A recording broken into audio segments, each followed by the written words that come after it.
Hello, everyone, and welcome to the Infectious Disease virtual event. My name is Krishnan Allampallam, and I'm the Global Marketing Director at Chembio Diagnostics. And I will be presenting the presentation on advances in point-of-care testing for infectious diseases. Please feel free to submit your questions during my presentation, and I will follow up with you via email. Chembio Diagnostics is a publicly traded company. Hence, we are obligated by law to show you this safe harbor statement. Just take a few seconds to read through this.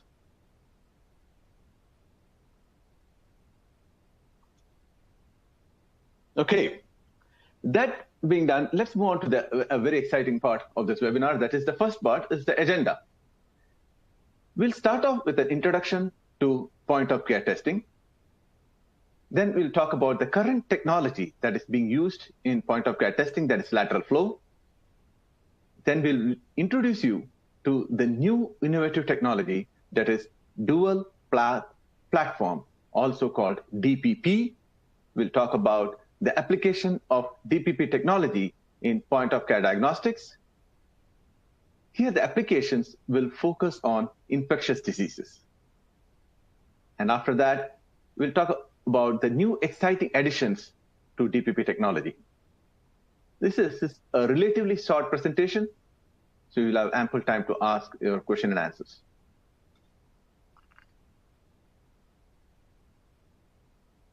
I know there are many definitions of point-of-care testing.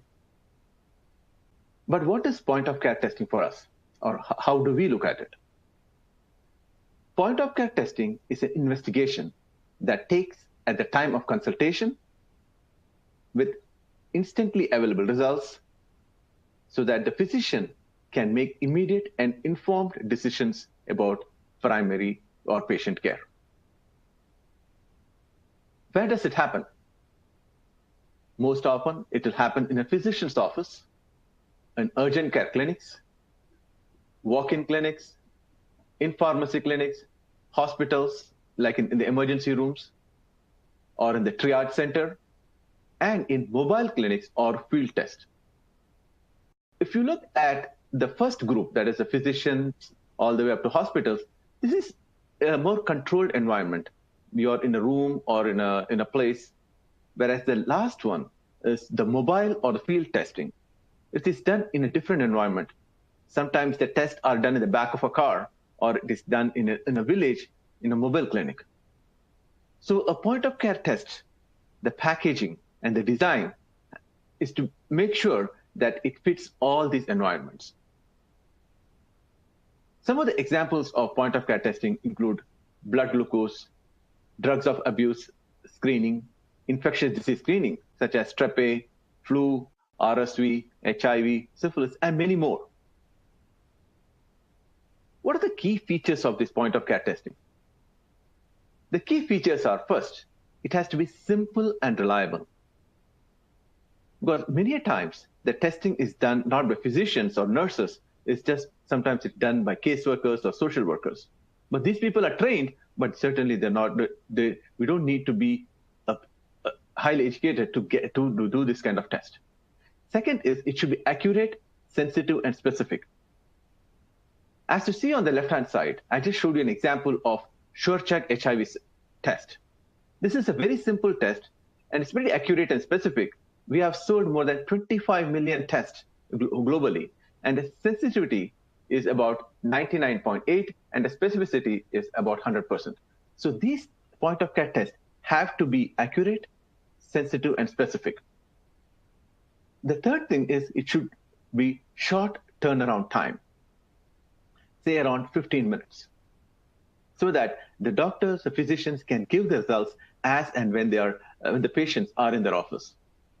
They should be self-contained. They should be portable and robust.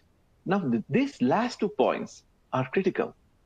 Self-contained, because if you're doing a test in the field, you need a pouch, which has everything, including a Band-Aid, a lancet, a swab, alcohol swab, so that the tester need not look for everything. It should be all self-contained in a specific pouch.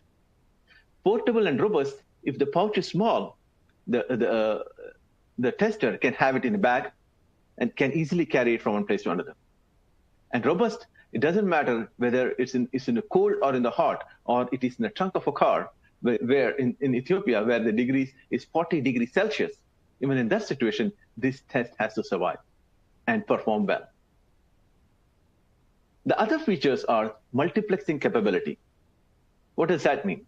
You are able to test for HIV and syphilis, or Zika and Ebola and dengue in one single test from one drop of blood. That is multiplexing. Onboard sample conditioning. Sometimes in a point of care test, you want to just look at IgM or IgG. In that case, you should want to have the ability to remove the IgM or remove the IgG from there. And that is what is called onboard sampling. There are multiple sample matrices. For example, you should be in a position to test for fingerstick blood or serum or plasma, whole blood, or something from the saliva, or maybe stools or urine. So this test should be able to use in all different matrices. And most important is the cost. One of the reasons point-of-care testing is becoming more and more popular and being more used is because of the low cost, so that the doctors can get the information quickly at low cost.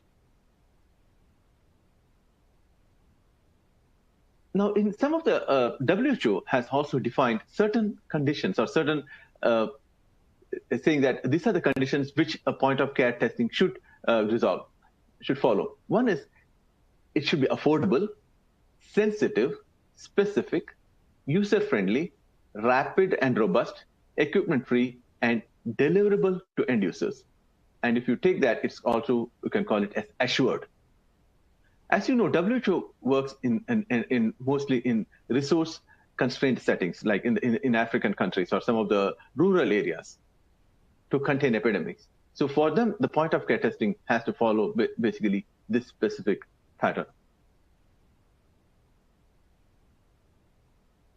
What are the different type of samples, which we already covered? Is the sample types that need to be covered are the whole blood, serum, plasma, oral fluid, and stools. Now, what are the different analytes? So in a point-of-care testing, you take a drop of blood. What can you look for? Either you can analyze the whole cells, you can look at the nucleic acids, the DNA or the RNA, or you can look at the proteins, the antigen and antibodies. The antigens from infectious agents, such as tissue-specific biomarkers, or biomarkers from infectious agents, for example, influenza nucleoproteins, Strep A, or dengue NS1. Or you can also look at antibodies against infectious agents, such as screening for HIV, TB, Ebola, Zika, chikungunya. So what is this point-of-care test? What is this lateral flow technology? What is that? If you look at the diagram on the left-hand side, you'll see that there is basically consists of a medium. It can be a nitrocellulose medium. And the sample is added as a single drop of blood on the left-hand side. A drop of blood is added. The sample moves through capillary action. Then the analyte, specific colored conjugate, binds to the analyte in the sample. What is the analyte? For example, if you're looking for an antibody for HIV infection, then you actually get that analyte will bind to this analyte specific colored conjugate. And this whole complex moves along the paper, the nitrocellulose paper, and it is captured by the analyte specific molecules that are in the test. And an accumulation of the colored complexes becomes visible, and thus the test lines becomes red or whatever the color may be, and it just shows a positive. These point-of-care tests are very easy to use, and this is just about 10 to 20 minutes turnaround time. And these are fairly sensitive and specific, and I talked to you about the sensitivity and specificity of this test. So these are the one-way lateral flow tests. Just to give you an example of how easy this is, the SureCheck HIV self-test, what we offer, is all you have to do is prick your finger, then collect the sample in the testing device. This is a tube, and then put it in insert it in a buffer well, insert it in, wait for 15 minutes, and you'll get the results. It's a very simple 3-step process where you do prepare, run, and read. As I mentioned before, the key features of this point-of-care test are, first, they are simple, one step, fast, low cost, and low sample volume. I didn't mention that for SureCheck HIV self-test, you just need 2.5 microliters of blood. A drop of blood is about 50 to 60 microliters, whereas the SureCheck HIV self-test requires only 2.5 microliters. A low sample volume is critical because many times when you do the test, especially in the field, people might not be hydrated and might not be in a position to get that drop of blood out. And that's why very small volume is a very important key feature of point-of-care testing. Again, you can look for proteins, antibodies, nucleic acids, as I mentioned. And another important thing is these point-of-care tests, we should be easily integratable into any of the workflows. What are the limitations of point-of-care testing, especially the lateral flow technology? The first step is, it's easy, it's one step, but it's no washing possible. And when there's no washing possible, what happens is you get a lot of background. Number two is the sample volume is limited by the sample pad size, capacity. Now, if you look at the diagram on the left-hand side, the sample pad, that size actually limits the amount of sample you can add. If you overload it, the analyte, for example, the antibody, will bind to everything, and it can also call what you call as a hook effect. Now, hook effect is basically low to no signal, even though the sample is positive. So that is one thing that can happen with point-of-care, especially with lateral flow technology. Another thing is interference with the conjugate. After that is sample pretreatment is not possible. Now, the size of this pad is so small that it's not possible to have any kind of sample pretreatment here, because if we add anything to this small area, then it can interfere with not only with your sample, but it can also interfere with the gold conjugate pad, which is just a very small. I know in a picture it looks very big, but actually if you look at the sample at the tube and at the strip, it's very small. Then the ability to multiplex is limited because when you have small amount of samples, then the chances of a very small path to travel, you're unable to multiplex. And of course, limited quantitative assays, quantitation. So these are the limitations you saw. But what is the current medical need? The medical need is it's new infectious diseases and co-infection in patients. For example, in case of HIV, many times people with HIV also have syphilis. So it is better to, instead of making two pricks and doing two different tests, it's better to have a single test wherein you can test for both HIV and syphilis. Diseases with similar presentations, differential diagnosis at point of care is needed. A person comes in with a fever. Now, we don't know whether this fever is because of virus, a bacteria, a fungal infection, or something else. And these things are happening more often. So what should you do? So this guy, there's a great need to do differential diagnosis right in the doctor's office. That's need for triage. As you know, the doctor's office, if you've been recently there, you have to wait a long time. So doctors are busy, the physicians are busy. A need for multiplexing, as I explained before, quantitation is there, and also integration into networks. Many tests are done many tests are done in the field. So if that is the case, so we need the information to go from the field to the central data collection center, and from the data collection center maybe to the public health office.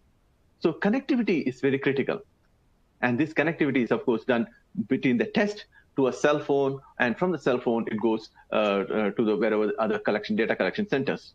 This collection is important, especially if you're monitoring a specific epidemic in a rural part of Africa. So with these needs in lateral flow technology, Chembio Diagnostics came up with this new and innovative platform, which is called the Dual Path Platform. What is so nice about this thing is that it has two paths. First, one for sample and other for conjugate. The sample is on the lower part of the, if you look at the cartridge or the cassette on the left-hand side, you'll see that sample is on one side, where the sample will move towards the testing window, and the conjugate will also will come from the other side. So there are two separate paths. The whole process is very much like an ELISA-like process, where you add a sample, and when the sample travels from this end towards the test line or the test window, we can condition it. We can do some pre-treatment. And before the conjugate binds to the test lines, we give a lot of time for the analyte, for the antibody to bind to the capturing antigen. And only after it binds, and we give it 5 minutes to do so, that we release the conjugate by adding the hydrating buffer. That is why we call this ELISA-like process, where we let the binding of the analyte, like the antibody, to bind to the test line. Then when we add the buffer at the conjugate hole, the salt in the buffer travels faster than the conjugate.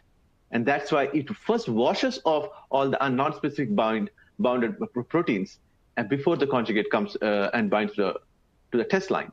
That's why these tests are much more cleaner and more sensitive and specific. And these are also designed for multiplexing, and we will give you examples of that in the next couple of slides.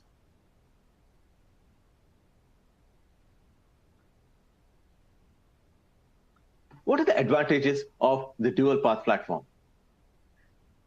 First, it is sensitive and specific than lateral flow technology.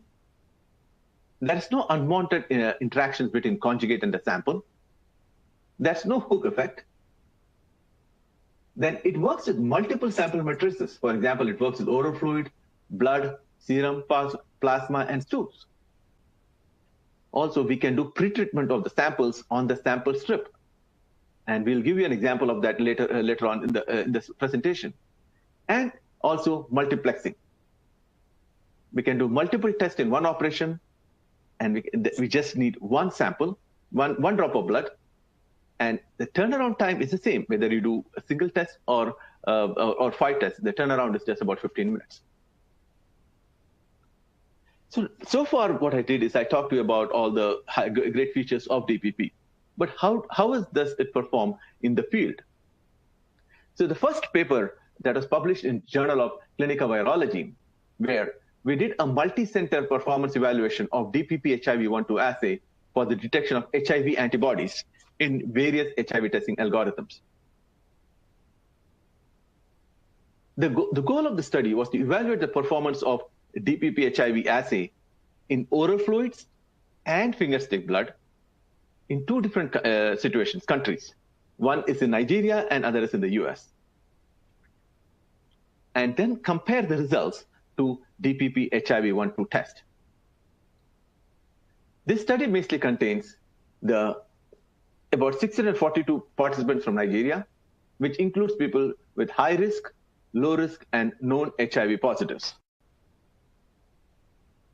Then from the US, it is done in a clinical environment where it includes 3 clinics and 2 hospitals.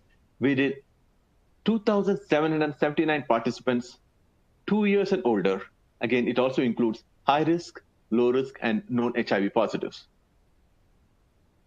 What is the protocol for this test? here I'm showing you two protocols. One is for oral fluid and blood. So first thing is, as I say, this system is flexible. And today, in this study we have shown is we have compared the result from oral fluid and to that of blood. So let's say for oral fluid, what you do is take a swab and rub it on around the gums of your teeth for 4 times, and put it in a small, this is called a vial, which is called a sample tainer. This sample tainer has pre-allocated amount of conditioning agent, or what you call a buffer, in it. And we add your swab in that and just mix it 3 times. After that, you just add 2 drops of the sample plus buffer in the well. Wait for 5 minutes, and then you add 4 drops of the buffer in the second well.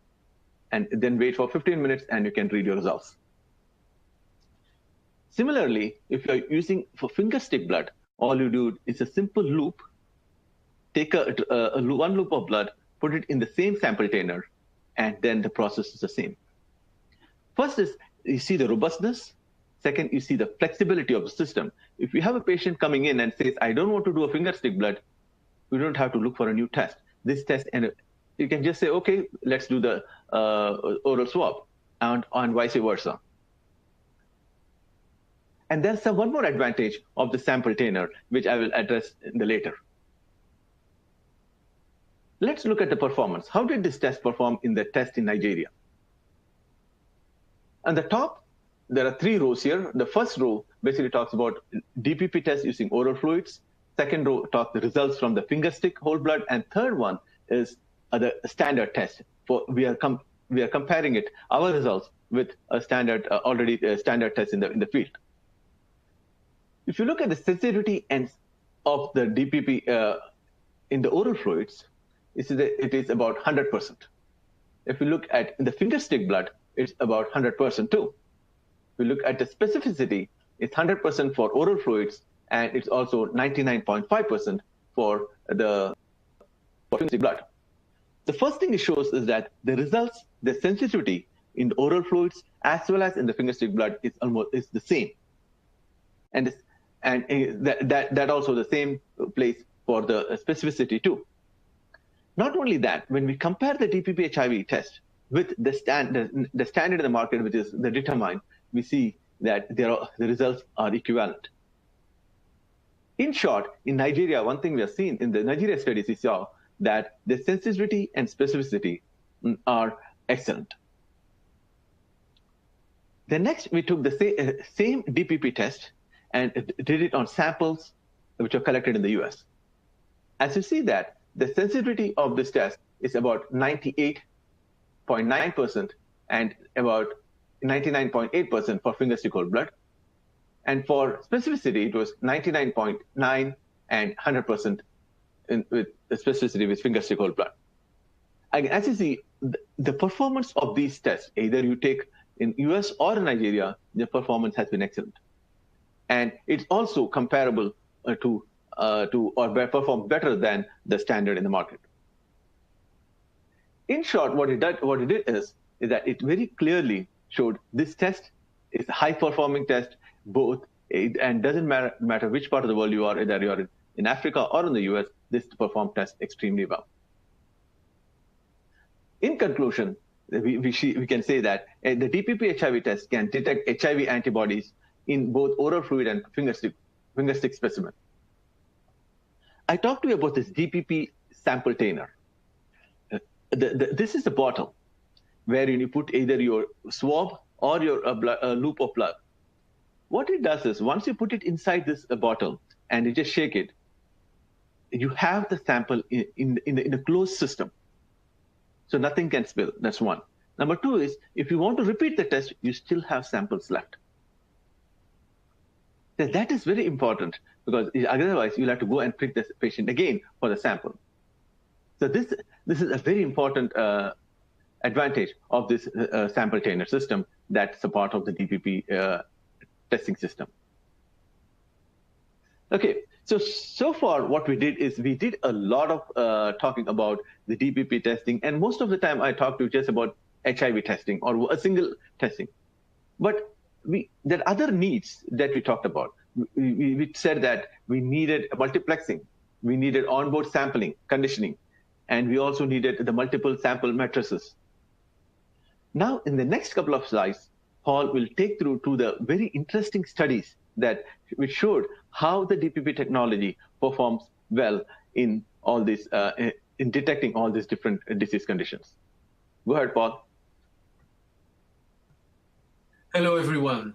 My name is Paul Lambout. I am Vice President of Research and Development at Chembio Diagnostics. A pleasure to be here.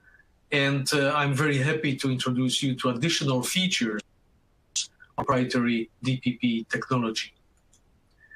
We can see here an expanded version of our DPP cartridge that Krishnan already introduced to you. In this configuration, we have 2 test strips instead of 1 test strip in the cartridge. We have a sample pad that joins the 2 test strips, and the sample, still the same volume from the blood that has been collected from the patient.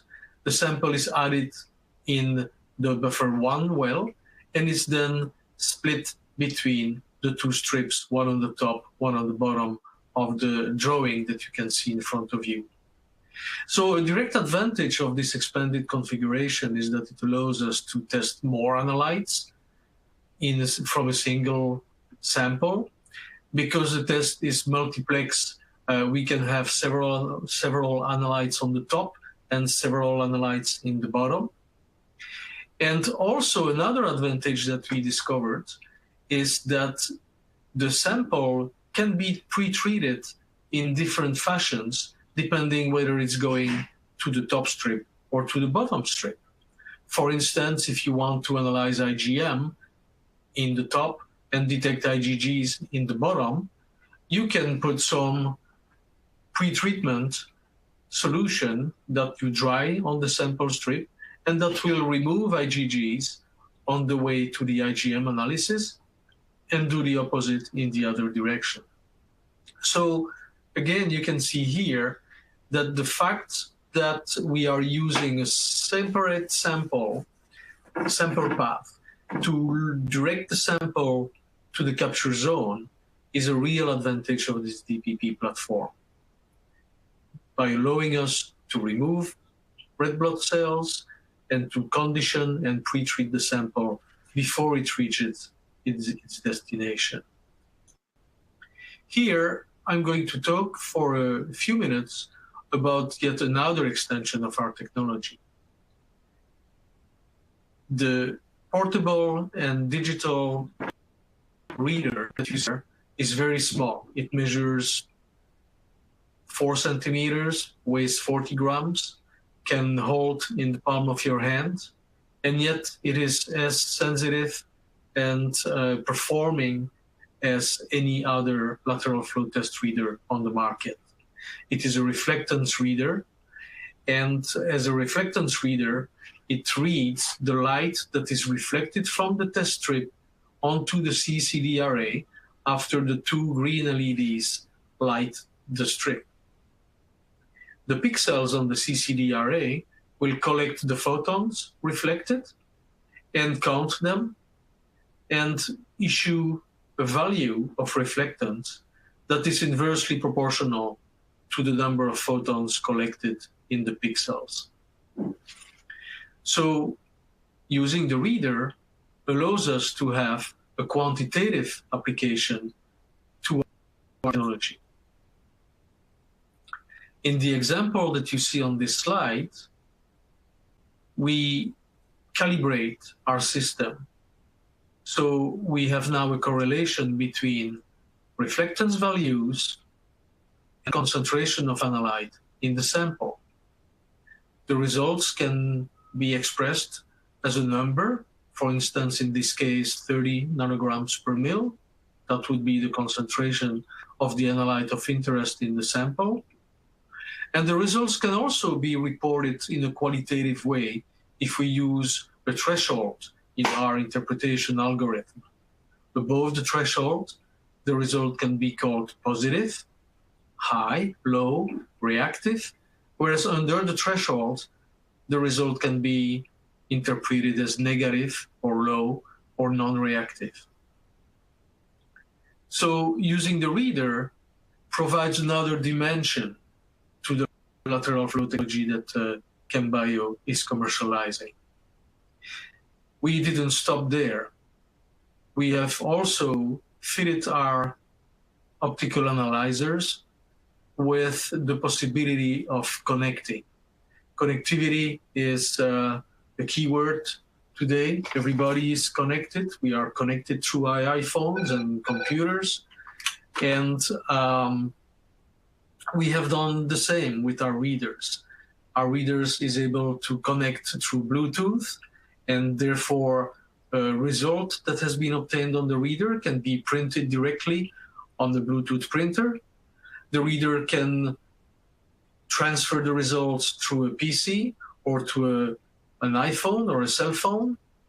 And the reader can do that also using a USB cable. So the results go to the iPhone, go to the PC, and can be transmitted to the cloud for further use. By combining our test cartridges with a reader, we obtain what we call the DPP system. And the DPP system is the latest evolution of our platform, and they include a DPP test, either a single window cartridge, singleplex, or as you can see in the middle cartridge, a duplex test, or a more highly multiplex test when we use our expanded cartridges with 2 test strips and 2 test windows. We have therefore developed a second generation reader, which is the one you can see there on the bottom of the slide. This reader is able to read a single cartridge or a cartridge with 2 windows. And we will see later how this can be very advantageous when you need to read a test that has up to 8 analytes and 8 results coming from it. So let's look now at applications of the DPP technology. You already heard Krishnan and saw single assay applications, like the one that he presented for the DPP HIV 1 and 2 system. He also mentioned the DPP HIV Syphilis, which is a duplex test for dual assay. And I just showed you a cartridge with 2 test windows that can handle up to 8 analytes.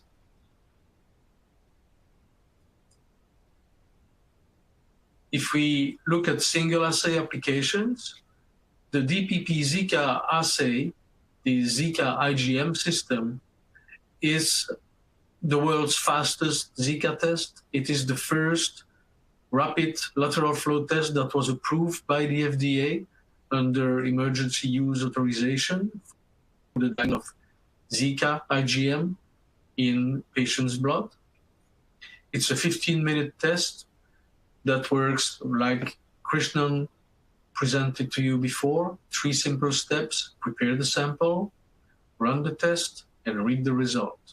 It works with blood, serum, and plasma. And the DPP microreader will provide results in as short as 3 seconds. This is an illustration of the 3 steps that shows how easily the test is being performed.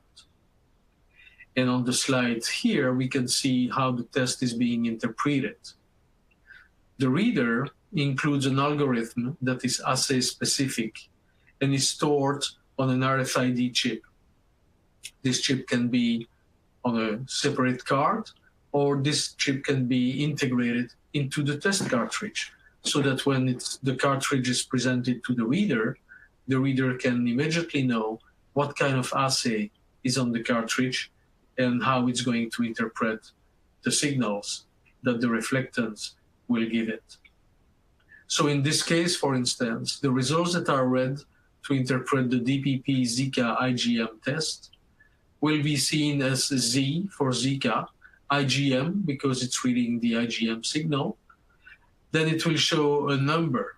If the number is under the cutoff of 20, in this case 4.3, it will be followed by the letters N and R for non-reactive.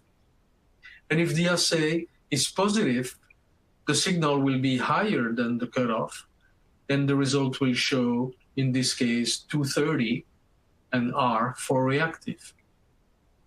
In the case there would have been a technical problem with running the test, and if the test line was not there or was too faint, then the result would be considered invalid, and the reader will report the 3 letters I and V for invalid.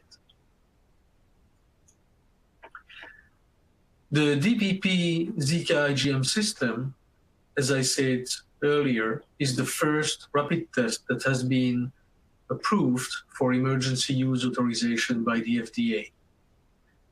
The test has been compared to other tests that also have received the EUA authorization from the FDA. Those tests, called 1, 2, and 3 in this illustration here, are laboratory-based and are performed on automated instruments. And yet this handheld, hand-performed, manually performed, and read with a small reader test performs, as you can see on the graph on the left, as well, if not better, than those 3 clinical lab-based tests. And you can see that the performance between 8 days and 83 days after the disease onset, the performance of the DPP Zika IgM is 99.7% in sensitivity compared to 8, 90.2, and 93.3 for the 3 other tests. So this shows you the DPP platform can be highly performing, and the results that we obtained with the Zika IgM system are also at the same level as those that were obtained with the HIV test, which was with sensitivity very close to 100% for sensitivity and specificity. Now again, this test is approved for emergency user authorization. It's not a 510K, we are working on this, but it has some limitations of where it can be used and how it can be used. Another example of application of our DPP platform is for a multiplex, in this case a dual test for HIV and syphilis from a single drop of blood from the patient, and in a single test performance. So you can see the DPP cartridge here with 2 test lines called 1 and 2, one for HIV, one for syphilis, and the control line. After running the test, the cartridge is inserted in the DPP holder, the button is pressed on the top of the reader, and in 3 seconds, the reader results are displayed. Very easy again. Collect the sample, introduce it in the sample container, shake it, load it in the sample well, wait 5 minutes, add the buffer, and 10 minutes later, the results can be read. Duplex test for HIV and syphilis is very needed for several reasons. There is an increase of the syphilis cases in the US and in the whole world, whereas the disease was almost eradicated 10 years ago from Europe and from the US. And syphilis is very often diagnosed and present in individuals who are at high risk of syphilis and HIV infection. So it makes sense to have an HIV and syphilis assay that can be used with that high-risk population. So here we offer a test that is very patient-friendly. You take only 1 drop of blood. We have 2 assays in a single operation. For the technologist and the test user, it's only easier since it's only 1 operation that will give 2 results. It's very reliable, because we use a reader to read the results. And it turns out that lateral flow tests in general can be difficult to interpret when the test lines are very faint. And it's a natural tendency of the human readers to prefer calling a test negative when the test line is barely visible, and yet if it is visible, it's a positive test. The reader will not make that mistake. The reader will just look at the cutoff, and if the reader value is higher than the cutoff, the test will be called positive. So using a reader is very useful, again, to prevent subjective analysis and interpretation of the results. This test will be very suitable for programs to prevent mother-to-child transmission and to support the fight against the rising syphilis infection in high-risk patients. As you can see, this is very important to note that the performance of this duplex test is as good as the performance of separate HIV and syphilis test. 99.9% sensitivity and 100% on venous whole blood and plasma. And for HIV syphilis, 100% finger stick blood and 99% and 100% on serum venous whole blood and plasma. The test has been used outside of the US for several years, and many studies have been performed. And in the two slides that I'm going to show you now, we are going to look at the results of a meta-analysis of laboratory and field studies of this test in various countries. 8 studies were performed, some by the CDC, some by the University of California, Los Angeles, in Brazil, Mexico, Peru, Ghana, and Malawi. 7 of those studies didn't use the reader. At the time, the results were interpreted visually. After we introduced the reader, the 8th study was performed and used both the visual interpretation and reader-based interpretation, allowing for a comparison of the 2 interpretation methods. You can see the tables on this slide that show the results obtained for each of the 8 studies, and under the tables, the aggregate sensitivity and specificity of the studies. For HIV, 99.14% sensitivity and 98.82% specificity.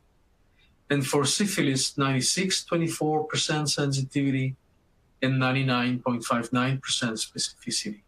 So those results, again, in an aggregated form, confirm all the results that have been shown in the previous slides of this presentation. On the 2 tables at the bottom, we can see the results obtained with the reader. And again, for HIV, they are very well in line with the aggregated results that I just presented. For syphilis, it looks like the sensitivity is a little lower, but we're talking about 1 false positive sample on 142 samples total. And that may be due to various reasons, maybe one being that it was the first time that we were using the reader in the field. And when we look at the specificity, it is as good as the one obtained with visual results. So overall, we can say that the results obtained by the reader are similar to those obtained visually. In conclusion, a combination rapid test for the detection of antibodies to HIV and to syphilis at the point of care works very well, and as well as separate tests, and it delivers the same levels of sensitivity and specificity to those of separate rapid tests. Now let's look for a few moments at a highly multiplexed rapid test here for the detection of pathogens that provoke similar symptoms of fever due to several diseases. And in this case, it's the DPP fever panel for Africa. The 7 pathogens include Ebola, Lassa, and Marburg, which are 3 deadly diseases. Chikungunya, dengue, and Zika, which are also endemic to Africa. And malaria, which is also found in the same areas where Ebola, Lassa, and Marburg are found. It's very important to put all those 7 pathogens on the same test, because at the beginning, at the onset of the disease, those 7 pathogens present with the same symptoms in patients. And so it's very difficult to diagnose those diseases based on symptoms only. And as you can understand, it's very important when you triage patients in a zone where Ebola is present, for instance, that you can discriminate very rapidly and efficiently between Ebola and, let's say, malaria, so that the patients can be separated and treated differently.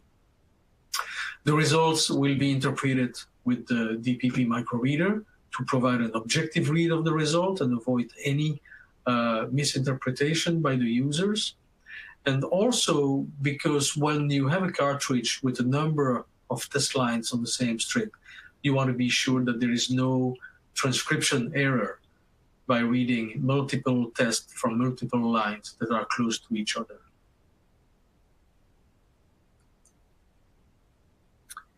In this slide, we show the results from a study that was aimed at analyzing the performance of the malaria component of the multiplex test.